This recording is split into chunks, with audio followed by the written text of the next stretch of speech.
తెలంగాణలో చేపట్టిన బీసీ బంద్ నేపథ్యంలో షాపులపై దాడులు చేసిన వారిపై కేసులు నమోదయ్యాయి. నల్లకుంట, కాచిగూడ పీఎస్లలో కేసులు నమోదయ్యాయి. బీసీ బంద్ సందర్భంగా బీసీ జేఏసీ నేతలు విద్యానగర్ నుంచి బర్కత్పురా వరకు ర్యాలీగా వచ్చారు. ఈ సందర్భంగా పలు షాపులు, షోరూంలు, పెట్రోల్ బంకులపై దాడి చేశారు.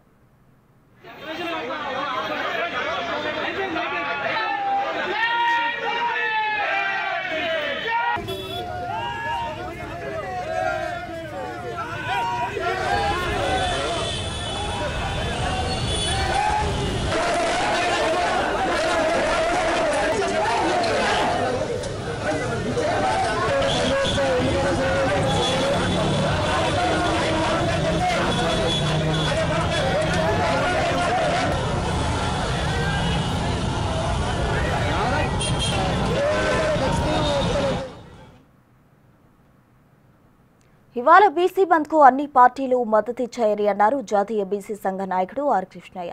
రాజకీయంగా ఎన్ని విభేదాలు ఉన్నా బీసీ బంద్కు సంపూర్ణ మద్దతు ఇచ్చి బంద్లో పాల్గొన్నారన్నారు.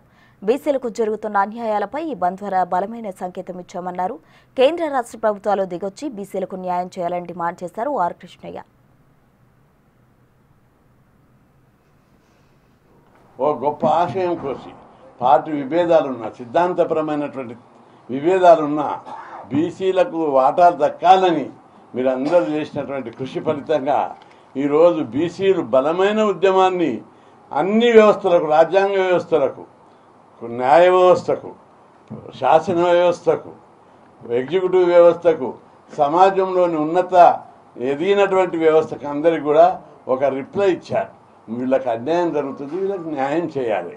ఒక 43% కాదు, అన్ని రంగాల్లో కూడా వీళ్ళకి న్యాయం చేయాలని ఒక బలమైన సంకేతాన్ని ఇచ్చారు. తప్పనిసరి దీని ఫలితాలు ఉంటాయి. ఇమ్మీడియట్గా కనిపించకపోవచ్చు. ఈ బంధుకు పెద్ద పెద్ద నాయకులు ఉన్నారు. ఈ బీసీ కులాలను మనం గౌరవించాలనేది కూడా ఒక భాగం. మా పోరాటము, గౌరవము, పేదరిక నిర్మూలనతో పాటు గౌరవం కూడా ఈ కులాలకు కావాలి. ఆ విధంగా ఈ గౌరవాన్ని కూడా పెంచేసింది. ఈ బంధు ద్వారా కేంద్ర రాష్ట్ర ప్రభుత్వాలు బీసీల ఆకాంక్షలను గుర్తించి ఒక విధమైనటువంటి న్యాయం కోసం బంద్ ఫర్ జస్టిస్, మేము జస్టిస్ లోపల న్యాయమైనటువంటి వాటా కోరుతున్నాం. ఆ వాటా ఇవ్వడానికి తప్పనిసరి కేంద్ర రాష్ట్ర ప్రభుత్వాలు దిగి రావాలని మేము అందరం కూడా విజ్ఞప్తి చేస్తున్నాం. సంగారెడ్డి జిల్లా ఆందోళన మండలం సంకుపేట గ్రామ శివారులో భారీ అగ్ని ప్రమాదం సంభవించింది. Kadakam Venugopal and sons wholesale and retail టపాసుల దుకాణంలో అగ్ని ప్రమాదం చోటు చేసుకుంది.